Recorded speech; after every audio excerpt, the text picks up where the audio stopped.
Hello दोस्तों, कैसे हैं आप लोग। उम्मीद करता हूँ आप लोग अच्छे होंगे। दोस्तों, अभी टेम्परेचर तो बहुत ज़्यादा है दोस्तों। अभी 45 डिग्री चल रहा है हम लोग को झारखंड में, धनबाद में।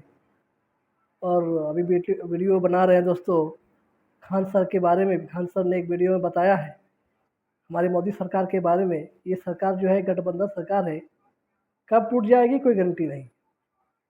ये सरकार बैसाखी वाली सरकार है। एक तरफ जेडीयू तो दूसरी तरफ टीडीपी, तेलुगु देशम पार्टी। एक ने खींच दिया तो मोदी गिर जाएगा।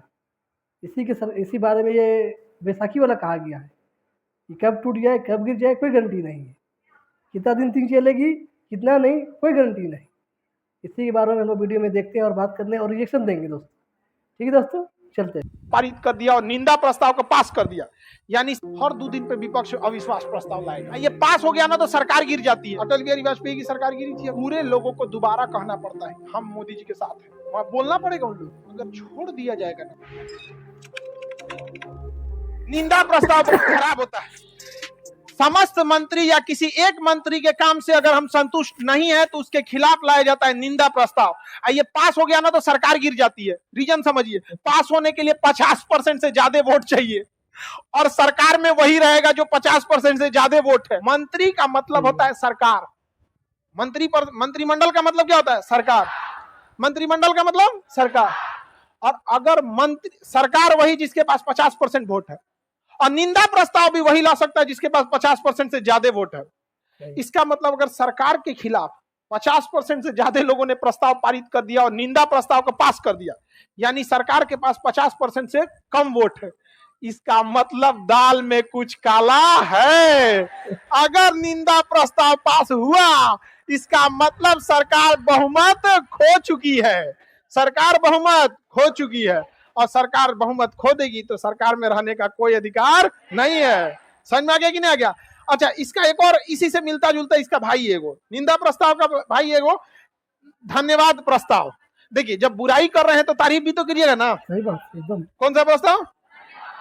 धन्यवाद प्रस्ताव। राष्ट्रपति जब अपना भाषण या विशेष अभिभाषण राष्ट्रपति जब अपना भाषण या विशेष अभिभाषण देकर जाते हैं तो उनकी तारीफ किया जाता है, क्योंकि राष्ट्रपति का भाषण मंत्रिमंडल तैयार करता है। और वो राष्ट्रपति अपने भाषण में क्या कहते हैं? मेरी सरकार इस बार विद्यालयों पे ध्यान देंगे, मेरी सरकार स्वास्थ्य व्यवस्थाओं को ध्यान से रखेगी, यानी उस सरकार की तारीफ करेंगे। तो धन्यवाद प्रस्ताव के बाद इसे पारित करना होता है कि हम राष्ट्रपति के प्रस्ताव से खुश हैं और हम धन्यवाद देते हैं। तो धन्यवाद प्रस्ताव भी कितना % जो पक्ष में होगा वो तो वोट करेगा, हाँ बहुत अच्छा भाषण दिए राष्ट्रपति साहब। और जो विपक्ष में होगा वो खराब लगेगा, नहीं देगा। अगर यह राष्ट्रपति का अभिभाषण धन्यवाद प्रस्ताव द्वारा 50% से कम वोट पाता है, इसका मतलब सरकार अल्पमत में आ चुकी है। अब सरकार का दिन जाने वाला है। इसका मतलब निंदा प्रस्ताव 50% से पारित नहीं होना चाहिए, वरना सरकार गिर जाएगी। और धन्यवाद प्रस्ताव 50% से ज्यादा पारित होना चाहिए, नहीं तो सरकार गिर जाएगी। अब खुद से सोच के देखिए ना, सरकार अगर अपनी निंदा नहीं बचा पा रही है, इसका मतलब सरकार के पास 50% से कम वोट है, 273 से कम है। जब 273 से कम है तो आपको सरकार बनाने का अधिकार नहीं है। सिंपल है कि नहीं है? लॉजिक समझिएगा। यहाँ पर बहुत बड़ा चीज नहीं है निंदा प्रस्ताव, ना ही बहुत बड़ा चीज है धन्यवाद प्रस्ताव। लेकिन जब ये पारित नहीं हो पाता है तो एक बहुत ही खतरनाक संकेत देकर चला जाता है कि सरकार आ चुकी है अल्पमत में।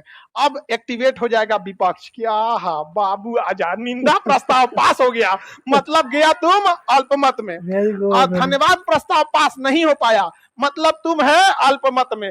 अब हम करेंगे तुम्हारे ऊपर अविश्वास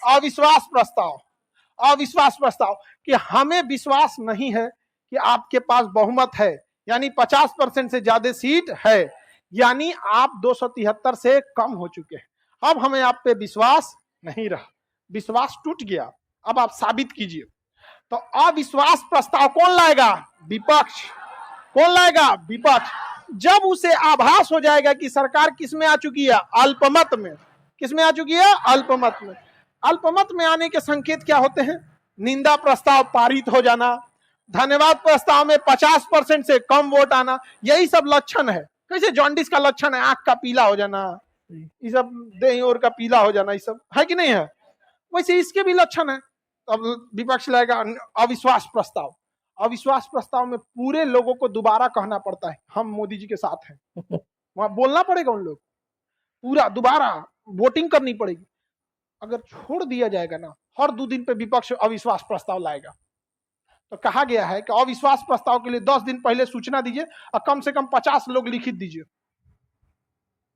समझ में आ गया कि नहीं? अब तो घिया झमेला, क्योंकि अगर 50 आदमी लिखित देगा बिना मतलब का, तो सरकार तो अपनी सीट बचा लेगी। और जो 50 गो सांसद लिखित दिया होगा सबना, सरकार वो इस एरिया का पानी सप्लाई काट देगी। बिजली सप्लाई, पानी सप्लाई कुल काट दे। सोचो तुमने, बिना मतलब का तुम हमारे खिलाफ प्रस्ताव लाएगा, तुम यहाँ पे होता नहीं है जी, कुल काट दे। गर्मी के दिन में सप्लाई है उधर। इसलिए बात बात पर महाभियोग लाना, बात बात पर अविश्वास प्रस्ताव लाना उल्टा प्रभाव भी डाल सकता है। जब आपको विश्वास नहीं है तो हम भी विश्वास नहीं करेंगे। तो अविश्वास प्रस्ताव कितने दिन पहले सूचना इसलिए दिया जाता है कि कोई सदस्य विदेश गया हो और यहाँ आप गिनती गिनवा रहे हैं कि आपके पास 273 है कि नहीं, तो चिल्लाएगा मैं हमारा यूएनओ में गई भाषण देने यहाँ पे, तो ऐसे नहीं ना होगा। तो 10 दिन में सबको बुला लिया जाएगा, आइए आइए यहाँ गिनती हो, तो यहाँ पे तो गिनती हो जाएगा। अविश्वास प्रस्ताव समझ में आ रहा है कि नहीं आ रहा है, किसी को दिक्कत? इसके जवाब में सरकार को देना होता है विश्वास प्रस्ताव। कौन सा? विश्वास प्रस्ताव। विश्वास प्रस्ताव में सरकार को क्या सिद्ध करना पड़ता है? बहुमत। बहुमत कितना होता है? 50% से ज्यादा। वर्तमान में कितना है? 273।